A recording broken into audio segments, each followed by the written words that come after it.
कीमिया शहादत में इमाम गजाली रहमतुल्लाह अलैह नकल फरमाते हैं, मौत से कोई ऐसा नहीं है जो नहीं डरता है, मौत से सब डरते हैं, मौत से सब डरते हैं। फरमाया, लिखते हैं कि मौत से डरने की 3 वजह हैं। मौत से डरने की कितनी वजह है? 3 वजह है मौत से डरने की। पहली वजह लिखते हैं कि इंसान मौत से डरता क्यों है, चाहे वो मर्द हो या औरत, गरीब हो या अमीर, ऊंचा हो या नीचा, काला हो या गोरा, ये मौत से डरते क्यों हैं? तो 3 वजह लिखी है। पहली वजह लिखते हैं इसलिए भी मौत से डरता है कि वो इंसान पैदा होने के बाद जैसे ही अपना होश संभालता है तो तालीम हासिल करता है, डिग्रियां हासिल करता है, अच्छा मकान बनाता है, अच्छी गाड़ी खरीदता है, लेकिन जब मौत का उसके जहन में ख्याल आता है तो सोचता है मेरी डिग्री, मेरा ये मकान, मेरी ये पढ़ाई, इनका सबका क्या होगा? ये तो सब जाए चली जाएंगी, इससे तो कोई फायदा मुझे होने वाला नहीं है।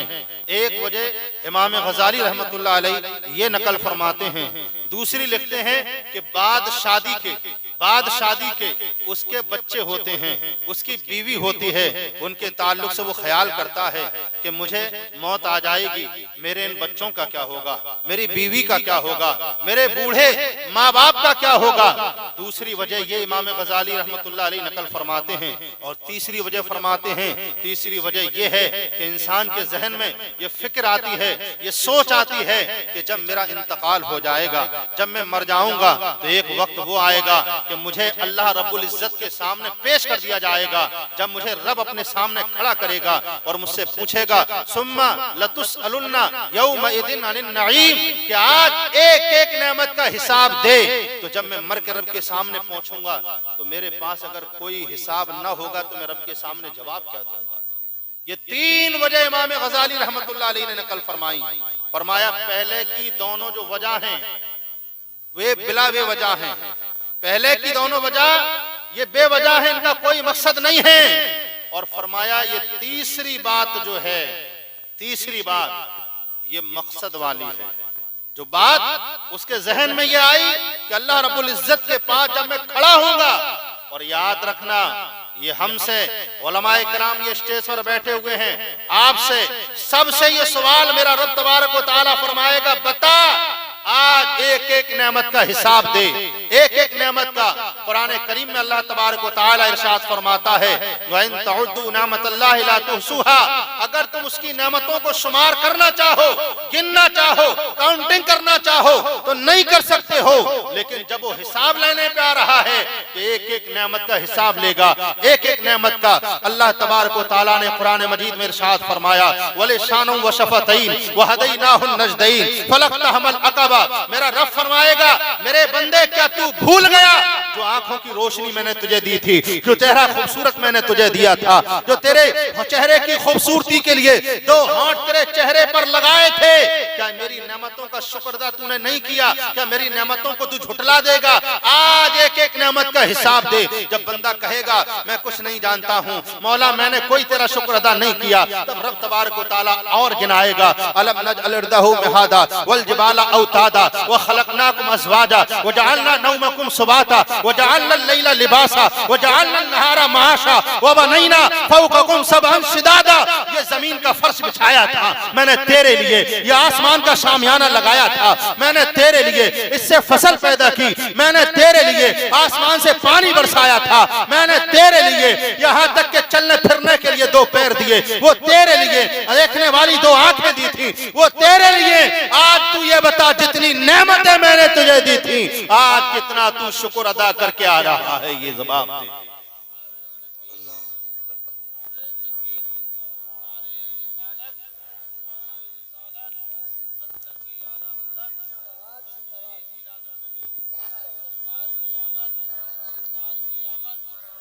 एक एक नेमत का हिसाब देना पड़ेगा, एक एक नेमत का। अल्लाह ताला ने अगर आपको हाथ और पैर सलामत दिए ना, आंखें कान नाक सलामत दी है, तो इस पर भी अल्लाह का शुक्र अदा किया करो, अल्लाह का शुक्र अदा किया करो। मौला तेरा लाख लाख शुक्र है कि तूने हाथ पैर आंख नाक कान ये सब सलामत दे दिए। वरना आपने कितने ऐसे देखे होंगे किसी की आंख नहीं तो किसी का पैर नहीं, किसी का हाथ नहीं। आप अगर किसी से पूछो मेरे भाई एक हाथ की कीमत क्या है, तो वो आपको बताएगा कि साहब आप चाहे 5 बीघा जमीन ले लो, चाहे 10 लाख रुपया ले लो, लेकिन ये हाथ मिल जाए तो ये मेरे लिए गनीमत है। पता ये चला कि अल्लाह ताला की जो दी हुई चीजें हैं ना, उससे बड़ी दुनिया की कोई नेमत नहीं है जो अल्लाह ताला ने अता फरमा दिया। फरमाया लोगों, हम लोग जो है मौत को सिर्फ याद तो करते हैं, जहन में याद करते हैं, ख्याल लेके आते हैं, लेकिन कभी गौर नहीं करते कि बाद मरने के हमारे साथ होना क्या है।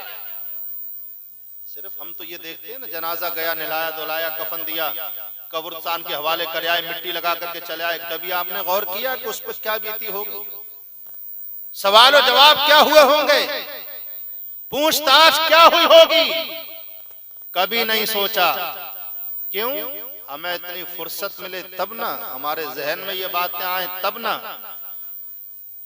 बनी इसराइल का दौर है, बनी इसराइल के दौर में 2 नबियों का गुजर कब्रिस्तान से हो रहा है और उन्होंने कहा कि मौला तबारक व तआला एक मुर्दे को जाहिर फरमा दे, एक मुर्दे को जाहिर फरमा दे ताकि हम उस मुर्दे से पूछें कब्र में क्या होता है। उधर से इनकार, इधर से इसरार, उधर से इनकार, इधर से इसरार। कहा कि एक मुर्दे को जाहिर फरमा ताकि हम उससे पूछें कि कब्र में क्या होता है, कैसी बीती है, क्या हालात होते हैं कब्र के अंदर। अल्लाह तबारक व तआला ने बनी इसराइल के दोनों नबियों के कहने पर एक मुर्दे को जाहिर फरमाया और जब वो मुर्दा जाहिर हुआ तो उन बनी इसराइल के दोनों नबियों ने उससे पूछा, मा फ़अल अल्लाहु बिक, अल्लाह ने तुम्हारे साथ क्या मामला किया है, अल्लाह ने तुम्हारे साथ क्या मामला किया है, कब्र में कैसी बीती, कैसे सवाल जवाब रहे, कैसी कट रही है कब्र में तुम्हारी। सुनो क्या जवाब दिया। कहा, ए बनी इसराइल के नबियों सुनो, तुमने पूछी तो सही लेकिन बहुत दूर की पूछी है। तुमने ये क्यों नहीं पूछा कि जब इंसान को मौत आती है, सांस का डोरा उसका टूटता है, तब क्या गुजरती है उसमें, तब उस पर क्या बीतती है। कहा चलो यही बताओ कि जब मौत आती है तो क्या बीतती है। कहा अगर ये सुनना चाहते हो तो पहले ये सुनो कि मुझे दुनिया को छोड़े हुए कितना वक्त हो गया, दुनिया को छोड़े हुए कितना वक्त हो गया। कहा हाँ यही बता दो। तो कहा आज दुनिया को छोड़े हुए 1200 साल हो गए। कितने साल? 1200 साल, 1200 साल हो गए।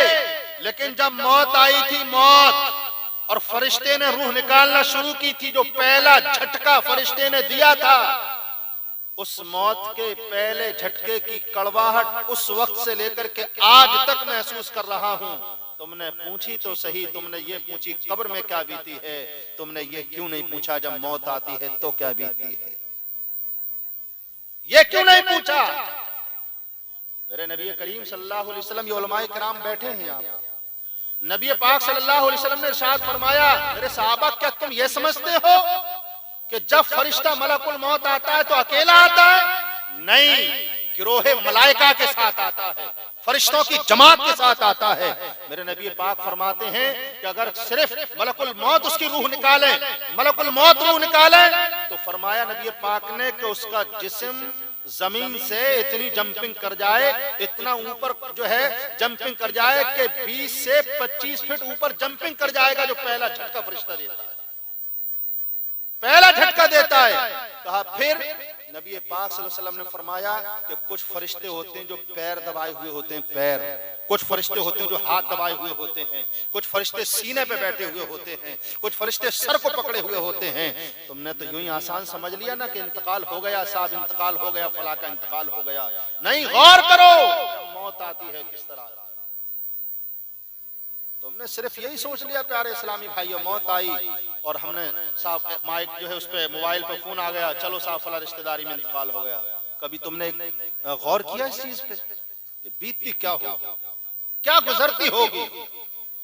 मुहद्दिसीन किराम ने लिखा है इसमें भी कुछ अच्छे लोग और कुछ गुनहगार लोग हैं। लिखा, जो अच्छे लोग हैं, जो भले लोग हैं, जो नेक लोग हैं, उनकी रूह निकाली जाती है, और जो गुनहगार, खताकार, सियाकार हैं, जब उनकी रूह निकाली जाती है, दोनों में बहुत बड़ा फर्क है, बहुत बड़ा फर्क है।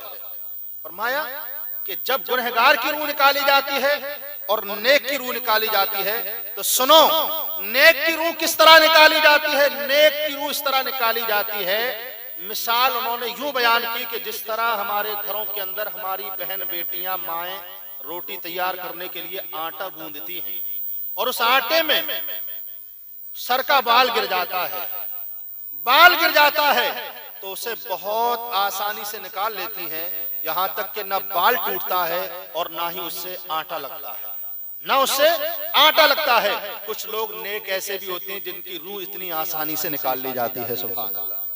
और कुछ लोग ऐसे होते हैं, वहां मिसाल यूं दी, जो गुनाहगार होते हैं, खताकार होते हैं, सियाकार होते हैं, वो ऐसे भी होते हैं कि जब उनकी रूह निकाली जाती है, तो जैसे बेरी का दरख्त, बबूल का दरख्त, इस पर किसी सूती कपड़े को डाल दिया जाए, और सूती कपड़े को डालने के बाद जब उसे खींचा जाता है तो तार तार हो जाता है, फट जाता है। फरमाया ठीक इसी तरीके से गुनहगार की रूह निकाली जाती है, इस तरीके से गुनहगार की रूह निकाली जाती है।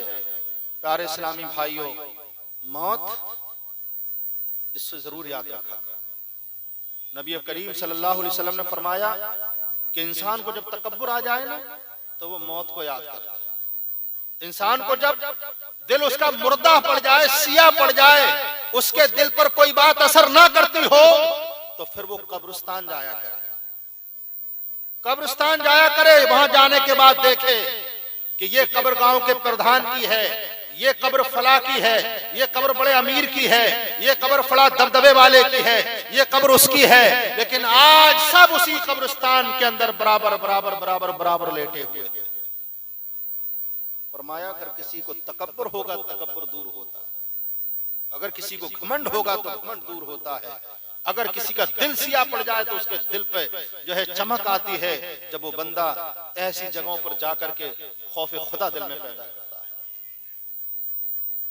इमाम गजाली रहमतुल्लाह अलैह फरमाते हैं, कहते हैं कि लोगों सिर्फ हम तसव्वुर ही कर लें, तसव्वुर ही कर लें कि बेशक मौत आनी है और जो सवाल जवाब होने हैं, पकड़ होनी है, गिरफ्त होनी है, इतना सोच लें तो बंदा गुनाह के करीब नहीं जाएगा, बंदा गुनाह के करीब नहीं जाएगा। इमाम जलालुद्दीन सुयूती शरह सुदूर में लिखते हैं, जब मर जाता है इंसान तो सबसे पहले क्या होता है? खबर की जाती है कब्र की तैयारी की, कब्रिस्तान में खबर भेजी जाती है, या जगह जगह जैसे जहां माहौल होता है वहां पर खबर की जाती है कि कब्र तैयार की जाए। शरह सुदूर में लिखते हैं, कहते हैं इमाम जलालुद्दीन सुयूती रहमतुल्लाह अलैह फरमाते हैं, कहते हैं कि जब कब्र तैयार की जाती है, जो मिट्टी खोदी जाती है, वो मिट्टी खुशी मनाती है, सुभान अल्लाह। जब नेक जाता है, नेक जाता है, कहा मौला तबारक व तआला उस मैयत को, उस जनाजे को जल्दी मेरे अंदर दफन कर दे, इसलिए कि तेरा वफादार, तुझसे मोहब्बत करने वाला, तेरी इबादत करने वाला, तेरे रसूल का फरमा बरदार आ रहा है, सुभान अल्लाह, तेरे रसूल का फरमा बरदार आ रहा है।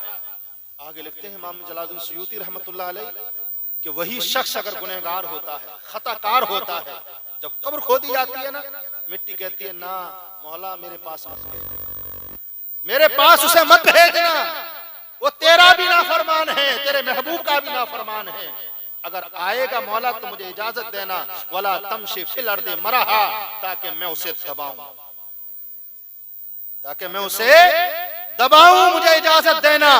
और मौला तबारक व तआला मैं ऐसे दबाऊंगी कि उसकी इधर की पसली इधर और इधर की पसली इधर कर दो।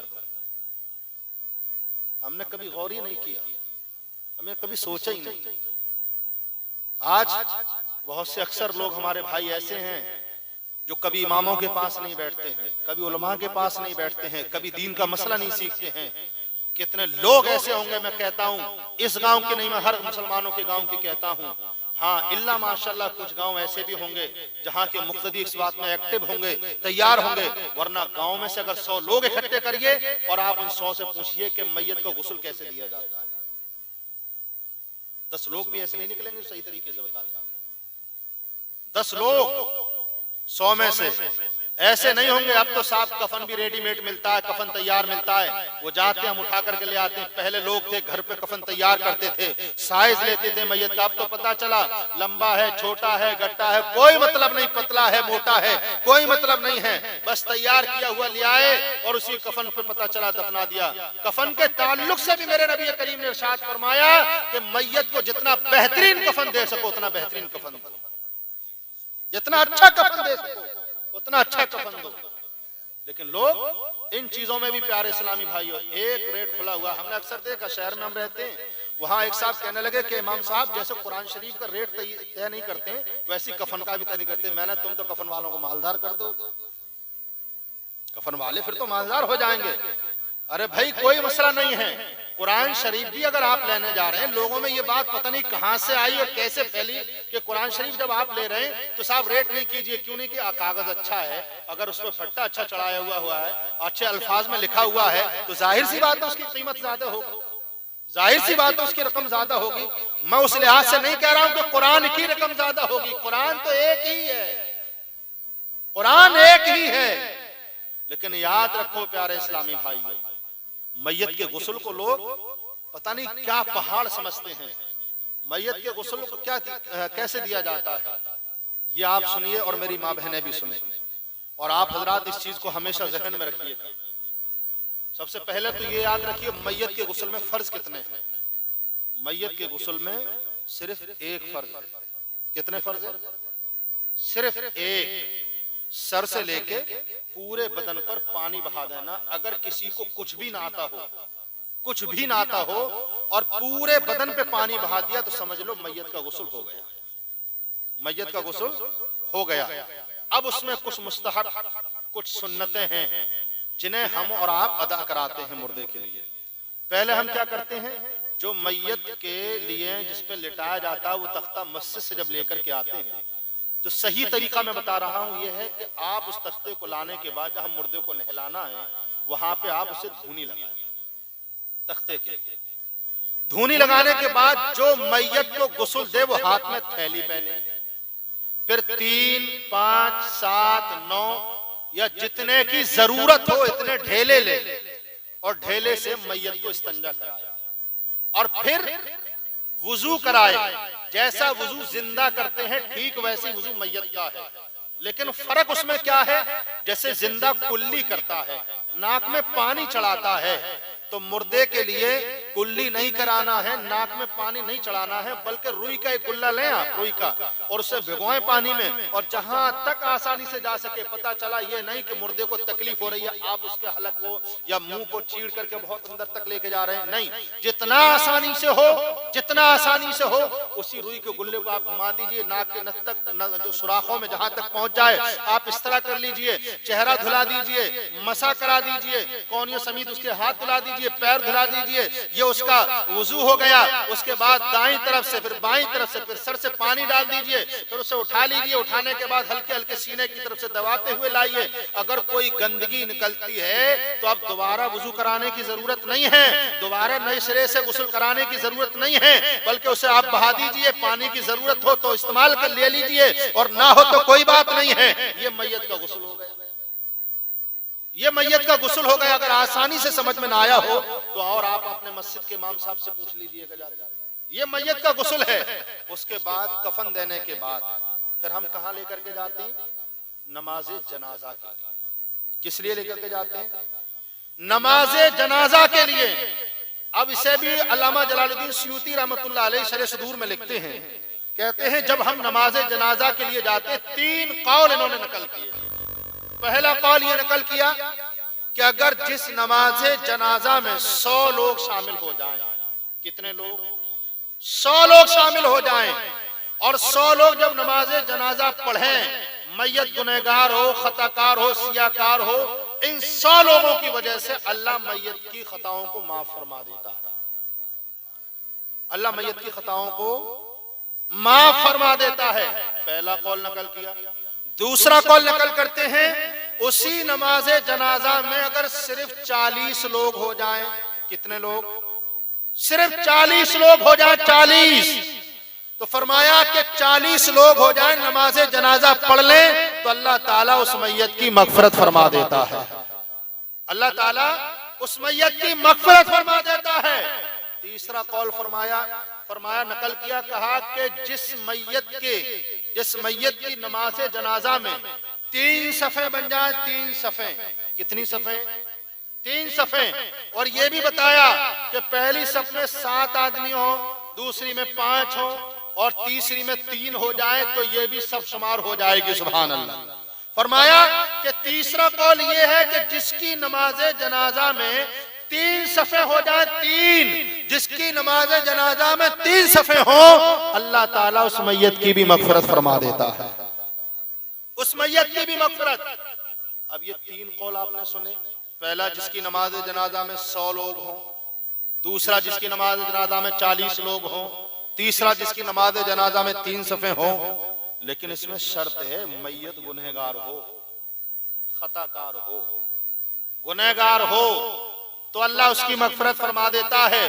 और जनाजा अगर जो है ताजु शरिया का रखा हो, जनाजा अगर अल्लाह वाले का रखा हो, जनाजा किसी नेक मुत्तकी परहेजगार का रखा हो, तो फरमाया कि वो तीनों कौल जो है गुनहगार के लिए हैं। और अगर जनाजा ताजु शरिया का रखा हो, तो जितने लोग नमाज जनाजा में शामिल होते हैं, अल्लाह उन सब की मगफरत फरमा देता है। अल्लाह ताला उन सब की मगफरत फरमा देता है जितने लोग जनाजे में शामिल होते हैं। लेकिन ये याद रखो, नमाज जनाजा पढ़ा करो। नमाज जनाजा की कंडीशन देखिए आपने, आप अक्सर उलमाए किराम से सुनते रहते हैं कि नमाज जनाजा में आप देखिए कितने लोग दाएं, कितने लोग बाएं, कितने लोग इधर, कितने लोग उधर। आपने गौर किया चीज पे कि वो जनाजा जब हम लेकर के जाते हैं नमाज जनाजा के लिए, वो जनाजा हम जब लेकर के पहुंचते हैं तो जनाजा आगे होता है और इमाम पीछे। इमाम कहाँ होता है? इमाम पीछे, जनाजा आगे, इमाम पीछे। पता ये चला कि वो जनाजा आज इमाम का भी इमाम बना हुआ है, इमाम का भी इमाम। हमने कहा कुदरत तेरा ये निजाम, मौला तेरा ये निजाम। फजर में ही था ये इमाम साहब के पीछे, जोहर में था ये इमाम साहब के पीछे, असर में था इमाम साहब के पीछे, मगरिब में था इमाम साहब के पीछे, इशा में था इमाम के पीछे, जुमा पढ़ता था इमाम के पीछे, ईद बकरीद पढ़ता था इमाम के पीछे। लेकिन आज मरने के बाद इमाम के आगे, ये क्या मतलब? कहा तुझे पता नहीं है, मरने के बाद इसका मकाम मर्तबा बढ़ा दिया गया। सुभान अल्लाह, सुभान अल्लाह। मरने के बाद इसका मकाम बढ़ा दिया गया। मौला किस लिए बढ़ा दिया गया? ये तो बेजान हो गया, इसका मकाम क्यों बढ़ा दिया गया? का मकाम इसलिए बढ़ा दिया गया, अब इसे कब्र के हवाले करने वाले हैं और इसे कब्र में मेरे नबी का दीदार होने वाला। सुभान अल्लाह, सुभान अल्लाह। नारे तकबीर, नारे रिसालत, उलमाए अहले सुन्नत, हजरत अल्लामा कारी शान आलम साहिब किबला, नारे तकबीर। बहुत अच्छा भाई, सुभान अल्लाह। एजाज कांटवी ने कहा था, इसलिए एजाज मौत पे मरा करता है, सुना है कब्र में नबी का दीदार होगा, सुना है कब्र में नबी का दीदार होगा। अल्लामा आसी ने कहा था, आज तो फूलों न समाएंगे आसी, आज की रात है महबूबे गुले यार से मुलाकात की रात। और किसी ने कहा था, कितनी प्यारी कब्र की वो रात होती है कि पहली आका से मुलाकात होती है, पहली आका से मुलाकात होती है। कभी इन चीजों पे गौर तो करिए प्यारे इस्लामी भाइयों, हम गौर नहीं करते हैं, हम सोचते नहीं हैं। हमें मौत आनी है, मौत बरहक है। ये मौत सबसे पहले इंसान की डिग्रियां, उसका नाम, उसका रोह दबदबा, ये सब छीन लेती है।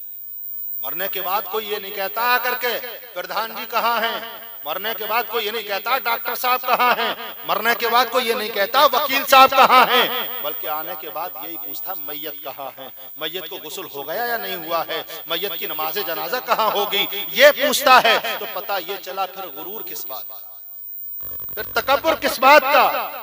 याद करो हजरत याकूब अलैहिस्सलाम, ने मलकुल मौत से कहा, यह वाक़या बड़ा मशहूर है, आप हजरात ने सुना होगा।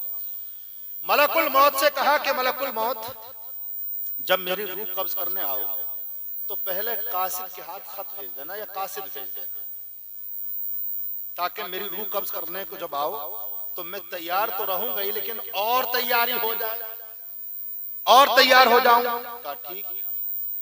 एक वक्त आया कि देखा दरवाजे पे दस्तक हुई। कहा कौन? कहा मलकुल मौत। कहा किस लिए आए हो? कहा जो मेरा काम है उसलिए आया हूं, रूह निकालने के लिए आया हूं। कहा आपने तो मुझसे कहा था कि जब आपकी रूह निकालने का वक्त आएगा तो पहले मैं कासिद को भेज दूं, लेकिन आप आ गए अचानक, आपने बताया नहीं। तो कहा कि सुनो, सबसे पहला कासिद वो था कि पहले आपके बाल काले थे, फिर आपके बाल सफेद हो गए। ये अल्लाह की तरफ से पहला खत था, पहला कासिद था आपकी तरफ। और फिर दूसरा खत ये था कि जो आपके दाढ़ और दांत है ना, दाढ़ और दांत ये बड़े मजबूत थे, ये जब हिलने लगे, उखड़ने लगे, ये अल्लाह की तरफ से दूसरा कासिद था। तीसरा कासिद ये था जो आप अपने माथे के देख रहे हैं, ये जवानी में बड़ा चमकता दमकता था, अब झुर्रियां पड़ गई हैं, चेहरे का गोश्त भी खट्टा हो गया है, हड्डियों ने गोश्त को छोड़ दिया है, यहाँ तक कि ये आपके पास तीसरा कासिद था। और फिर अब इसके बाद जवानी नहीं आती है, बचपन नहीं आता है, लौट करके जवानी नहीं आती है, इसके बाद फिर मौत का फरिश्ता आता है। मौत का फरिश्ता आता है। हमने बहुत से बड़े बूढ़े, बहुत से बुजुर्ग ऐसे देखे कि जो पूरी 60 साल की उम्र गुजारने के बाद भी उनका ताल्लुक मस्जिदों से नहीं है, उनका ताल्लुक आप देखिए चौरायों पर है, उनका ताल्लुक चौपालों दल्लानों पर है, उनका ताल्लुक लोगों की महफिलों में है। मैंने कहा अफसोस कि तुम इस उम्र पर भी जाकर के अब तक मस्जिदों से नहीं जुड़ पाए, तुम अब तक अल्लाह की इबादत से नहीं जुड़ पाए, रसूलुल्लाह की मोहब्बत तुम्हारे दिल में पैदा नहीं हो पाई, और दावे भरते हो कि हम बख्शे जाएंगे। क्या तुम्हारे पास तैयारी है? कोई तैयारी तुम्हारे पास है? खौफ खुदा पैदा करो, अल्लाह का खौफ पैदा करो, और तुम अपनी मर्जियों को रब की मर्जी पर छोड़ दो। मेरा यकीन कहता है फिर वो होगा जो तुम्हारी मर्जी होगी, फिर वो होगा जो तुम्हारी मर्जी होगी। इसी को अल्लामा इकबाल ने यूं कहा था, खुदी को कर बुलंद इतना हर एक तकदीर से पहले, खुदा खुद बंदे से पूछे बता तेरी रजा क्या है। सुभान अल्लाह, सुभान अल्लाह। खुदा खुद बंदे से पूछे बता तेरी रजा क्या है। हम अपने रब को राजी करें, रसूल को राजी करें, कुरान की तालीम को आम करो, अपने बच्चों को कुरान सिखाओ। प्यारे इस्लामी भाइयों, आखिर बात मैं कह रहा हूँ, मैंने आधा घंटा आपका ले लिया है और अपनी तकरीर को यहीं पर ख़त्म कर रहा हूँ, क्योंकि वक्त बहुत काफ़ी हो चुका है। आप हजरात ने बहुत अच्छा समाअत किया है। उलमाए किराम को जो लोग रह गए हैं, चाहें तो 5-5 मिनट उन्हें भी सुन लीजिएगा, और जिस तरह आप चाहें तो फिर सलातो सलाम पढ़ लीजिएगा। आखिरी बात मैं आप हजरात को पहुँचा रहा हूँ, मरने वाले को सबसे ज्यादा तमन्ना किस चीज की होती है मालूम है आपको? सबसे ज्यादा मरने वाले को तमन्ना किस चीज की होती है? कोई बता सकता है? नहीं। फरमाया सबसे ज्यादा रूह निकलने के बाद अगर तस्कीन मिलती है, सुकून मिलता है, तो वो है अल्लाह का कुरान। क्या है? अल्लाह का कुरान। फरमाया चाहे जमीन हो, जायदाद हो, बंगले हो, औलाद हो, साथी हो, पड़ोसी हो, कोई भी हो, अगर डॉक्टर भी हो, वकील भी हो, बेटे किसी भी पोजीशन और किसी भी ओहदे पर हो, लेकिन जब वो अगर सामने आकर भी खड़े हो जाएं तो सुकून नहीं मिलता है। अगर सुकून मिलता है तो अल्लाह के कुरान से मिलता है। सुभान अल्लाह, सुभान अल्लाह के कुरान से। और यही वजह है कि आज तक हमारे उलमाए किराम, मुहद्दिसीन किराम और औलिया अल्लाह ने तमाम ने बताया कि जब रूह निकलने वाली हो तो सरहाने कुरान लेके बैठ जाओ, यासीन शरीफ पढ़ना शुरू कर दो, सूरे मुल्क पढ़ना शुरू कर दो। क्यों? वहां उसे सुकून मिलता है, उसे तस्कीन मिलती है। लेकिन हमने सब कुछ सिखाया अपने बच्चों को, सब कुछ हम चाहते हैं तरक्की कर जाएं, तरक्की कर जाएं हमारे बच्चे। मैं इस चीज के खिलाफ नहीं हूं कि आप स्कूल मत पढ़ाइए, खूब पढ़ाइए, स्कूल भी पढ़ाइए, लेकिन फर्ज जो है दीन उतना जरूर सिखाइए जितना उस जो है बंदा या बंदी को या तालिब इल्म या जो है तालिबात को या तलबाए किराम को इतना जरूर जो है बेटे बेटियों को जरूर दीन सिखाइए कि उन्हें हराम और हलाल की तमीज पैदा हो जाए। वो अपना मसले को ढूंढते ना फिरें कि ये हराम है कि हलाल, अभी कुछ दिन पहले का मसला है अलीगढ़ का कि एक साहब आए, बच्चे का जो है इंतकाल हुआ, बच्चा पैदा हुआ, एक दो सांस उसने ली और सांस लेने के बाद में उस बच्चे का इंतकाल हो गया। उनसे किसी साहब ने, कोई दाढ़ी वाले थे, उन्होंने कह दिया कि साहब इसकी ना नमाज जनाजा है और ना कुछ है, आप यूं ही लीजिए और इसे दफन कर आइए। अब दफन करने के बाद पता चला कि वो 24 या 1.5 दिन के बाद रात में आकर के कह रहे हैं कि साहब ऐसे ऐसे बच्चे का इंतकाल हो गया था और उससे 2-4 सांसें आई थी और हमने दफन कर दिया उसे। मैंने कहा शाबाश, मसला ये पहले पूछते अब पूछ रहे हो आकर? मसला अब पूछ रहे हो? कहने का मतलब यह है कि ये उलमा हमारे सरों के ताज हैं, इनके पास जाओ, अदब के साथ हाथ बांध करके मसला पूछो कि हजरत इस मसले में हमें तहकीकात नहीं है, मालूमात नहीं है, इस मसले में शरीयत की राय क्या है, कुरान क्या कह रहा है, हदीस का हुक्म इसके बारे में क्या है।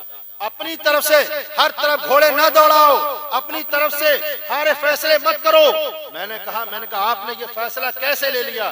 बल्कि हुक्म ये है कि जब तक यकीन हो कि मैयत यानी कि बॉडी फूली न होगी, फटी न होगी, एक दिन गुजरा है, चंद घंटे गुजरे हैं, तो हुक्म यह है कि कब्र पे जाकर के नमाज जनाजा पढ़ी जाए। क्या है मसला? कब्र पे जाकर के नमाज जनाजा पढ़ी जाए। और अगर पता ये चले कि पेट फट चुका होगा, बॉडी फूल गई होगी, तो अब हुक्म यह है कि बस ईसाले सवाब के लिए दुआ कर दे, नमाज जनाजा का फिर हुक्म नहीं है। लेकिन एक जरा सी कोताही कितनी बड़ी कमी लाती है। क्या कब्रिस्तान में फिर कोई पहुंचता है नमाज जनाजा पढ़ने के लिए? कोई जाता है नमाज जनाजा पढ़ने के लिए?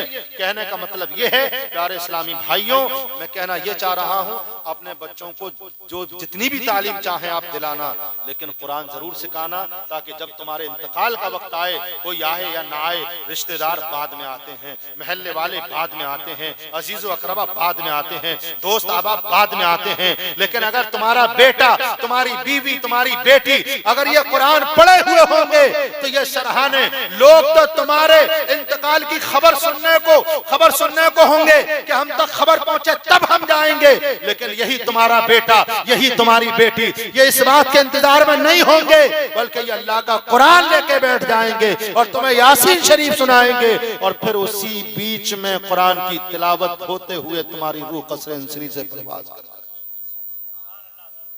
जब रूह निकलेगी कुरान को सुनते हुए तो बहुत सुकून से रूह निकलेगी।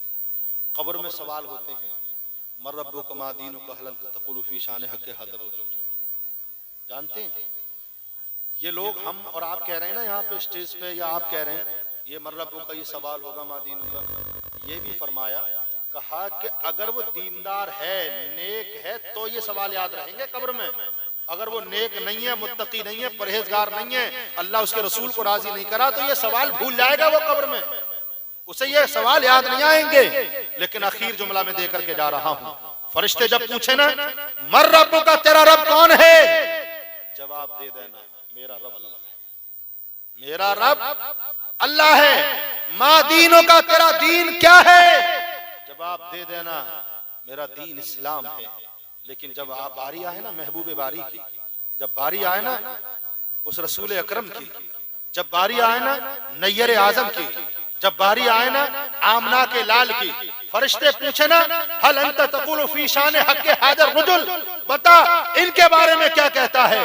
मैं अपना ख्याल पेश कर रहा हूँ, अपना जहन पेश कर रहा हूँ कि अगर मुझे इस तरह का मामलात आए, कब्र में पहुंचा, तो मेरा अपना यकीन इस बात पे है, मैं जो पेश कर रहा हूं आप हजरात तक, कि जब पूछेंगे हल अंता तक़ूलु फी शान हक़ हाज़ा रजुल, बता इनके बारे में क्या कहता है, बता बोल इनके बारे में क्या कहता है।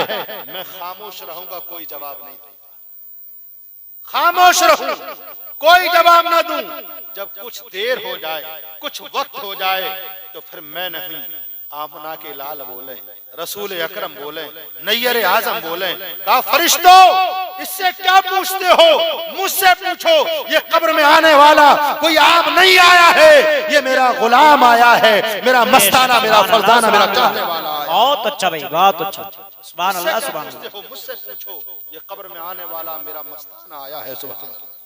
जिसके ताल्लुक से नबी ये फरमाए, फरिश्तों इससे क्या पूछ रहे हो, इससे क्या पूछ रहे हो, ये मेरा दीवाना है, मेरा मस्ताना, मेरा फरजाना है, तो फिर बेड़ा पार हो जाएगा।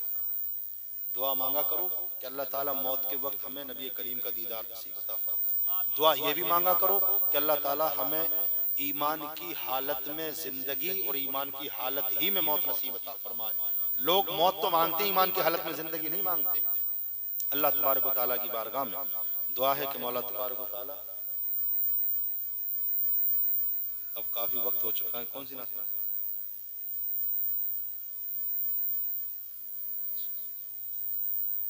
दो तीन शेर नाते पाक के सुन लीजिए। अच्छा, तकरीर आप हजरात की समझ में आई है? अच्छा चलिए माशाल्लाह, बस इस पर अमल हो जाए तो समझ लिए सब लोग बैठे हैं ना, सबकी मेहनतें वसूल। इनकी नातें पढ़ना, इनकी तकरीरें करना, इनका सुभान अल्लाह कहना, लेकिन इस पर अमल कर लीजिएगा। सब लोग मिलकर के एक मरतबा दुरूद पाक सुना दीजिए। अल्लाहुम्मा सल्ली अला सय्यिदिना मुहम्मद सल्लल्लाहु अलैहि वसल्लम सलातु व सलाम अलैहि या रसूलल्लाह सल्लल्लाहु तआला अलैहि वसल्लम। मेरे साथ मिलकर के एक नाते पाक पढ़िएगा। नाते पाक तो बहुत सुनी आपने और बहुत पढ़ी होंगी, लेकिन मेरे साथ इस वाली नात को मिलकर के पढ़ लीजिएगा, है ना? पढ़ेंगे ना सब लोग इंशाल्लाह? तो बोल दीजिए। अब इतनी भी नाइंसाफी मत करो कि सबने खूब बुलवाया तुम्हें, हाथ उठवा के, पैर उठवा के, कुर्सी से उतरवा के, तो कम से कम इतना तो साथ दे दो, थोड़ा बहुत तो बोल ही दो। हैं भले आदमी हो तब तो बिल्कुल बोलने को तैयार ना हो। कोई हमारा ताल्लुक शहर से थोड़ी ना, हम भी गाँव के ही हैं, जबरदस्ती बुलवाना जाने हैं फिर हैं। जरा मोहब्बत से कहो सुभान अल्लाह। हमारे चचा हैं, मुंह मुंह में मुस्कुरा रहे हैं, कूले पे कह के आए, दो कुर्सी पे बैठ जाओ, बुलाइयो मत बिल्कुल करके। मैंने तुम जहाँ चाहो वहां बैठ जाइए, जहाँ दिल चाहे वहां बैठ जाना, ठीक है? जरा मोहब्बत से कहो सुभान अल्लाह। मैं गुलाम मुस्तफ़ा हूँ, मैं गुलाम मुस्तफ़ा हूँ, मैं गुलाम मुस्तफ़ा, मैं गुलाम मुस्तफ़ा हूँ, आशिक शाह होता हूँ, मेरा तन मन बोले नबी। सुभान अल्लाह, सुभान अल्लाह, बहुत अच्छा भाई। अच्छा, खाना खा लिया सबने? सही। आज के खाने का हक अदा कर दो, ठीक है? जरा जोर से पढ़ो।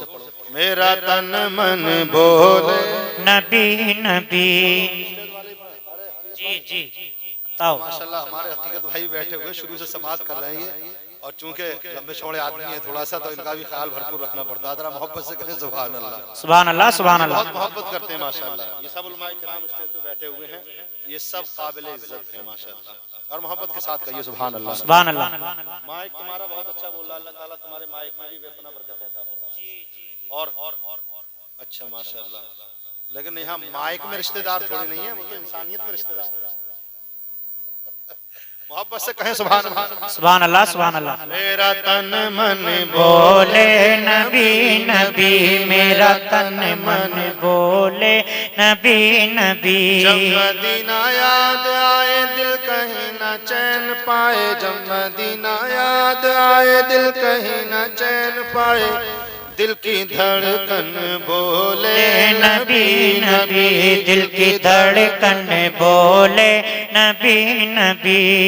हर शय की ज़बां पर रहते, हर शय की ज़बां पर रहते हैं, हर लम्हा प्यारे नबी नबी, हर फूल पुकारे नबी नबी, हर भौरा बोले नबी नबी, पति पति है। बहुत अच्छा भाई, सुभान अल्लाह, सुभान अल्लाह। पति पति है मतवाली, पति पति है मतवाली, झूमे वजद में डाली डाली, पति पति है मतवाली, झूमे वजद में डाली डाली, सारा गुलशन बोले नबी नबी, सारा गुलशन बोले नबी नबी। जब मदीना याद आए दिल कहीं न चैन पाए, जब मदीना याद आए दिल कहीं न चैन, दिल की धड़कन बोले नबी नबी, दिल की।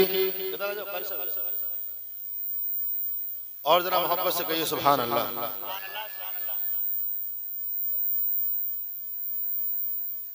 मोहब्बत के साथ ये शेर भी समाप्त कर लें। देखिए स्टेज पे आपने देखा होगा कि लोग स्टेज पे कम होते हैं, लेकिन ये लोहामी का जलसा है, लोग स्टेज पे बढ़ रहे हैं सुभान अल्लाह। इजाफा हो रहा है। और मोहब्बत से कहिए सुभान अल्लाह। आप जितने भी हैं बहुत हैं, क्योंकि आप बहुत अच्छा सुन रहे हैं, बहुत अच्छा समाज कर रहे हैं। शेर सुनिए का, मीलाद कराने वाले पर, मीलाद बहुत अच्छा भाई, कराने वाले पर अल्लाह की रहमत होती है। मीलाद कराने वाले पर अल्लाह की रहमत होती है। मीलाद की महफिल जिस घर में होती है बरकत होती है। मीलाद की महफिल जिस घर में होती है बरकत होती है। रहमत बरसेला, बहुत अच्छा भाई, बहुत अच्छा। रहमत बरसेला तादाद जिस आंगन में हो मिलाद। रहमत बरसेला तादाद जिस आंगन में हो मिलाद। सारा आंगन बोले नबी नबी। नारे तकबीर, नारे रिसालत, उलमाए अहले सुन्नत। बहुत अच्छा भाई। सारा आंगन बोले नबी नबी, सारा आंगन बोले। सुभान अल्लाह, सुभान जाबिर अल्लाह। के मुर्दा बच्चों को बुलवा के हमारे आका ने एक चश्म नबूवत डाल दिया बच्चों पर प्यारे आका ने। बच्चे हो गए वो जिंदा, बच्चे हो गए वो जिंदा, देखा आका का जो चेहरा। बच्चे हो गए वो जिंदा, देखा आका का जो चेहरा। बच्चे फौरन बोले नबी नबी, बच्चे फौरन। आखिरी शेर सुने और मोहब्बत से कहें सुभान अल्लाह। जब इश्क नबी से होता है, जब इश्क नबी से होता है, तब नबी नबी दिल कहता है। मैं गुलाम नबी का तबस्सुम हूँ, मेरे दिल में मदीना रहता है। मेरी आंखें हो या सर, मेरी आंखें हो या सर, मेरा दिल हो या जिगर। मेरी आंखें हो या सर, मेरा दिल हो या जिगर। मेरी नस नस बोले नबी नबी, मेरी नस नस। जब मदीना याद आए दिल कहीं न चैन पाए। जब मदीना याद आए दिल कहीं न चैन पाए। दिल की धड़कन बोले नबी नबी, दिल की धड़कन। अल्लाह तबारक व तआला की बारगाह में दुआ है कि मौला तबारक व तआला हम सबको कहने से ज्यादा इस पे अमल की तौफीक अता फरमा। बिलखुसूस मरहूमा शायरा बेगम की अल्लाह तबारक व तआला मग़फ़िरत फरमाए, उनके दर्जात को बुलंदी फरमाए, हम सब की हाजिरी को कबूल फरमाए।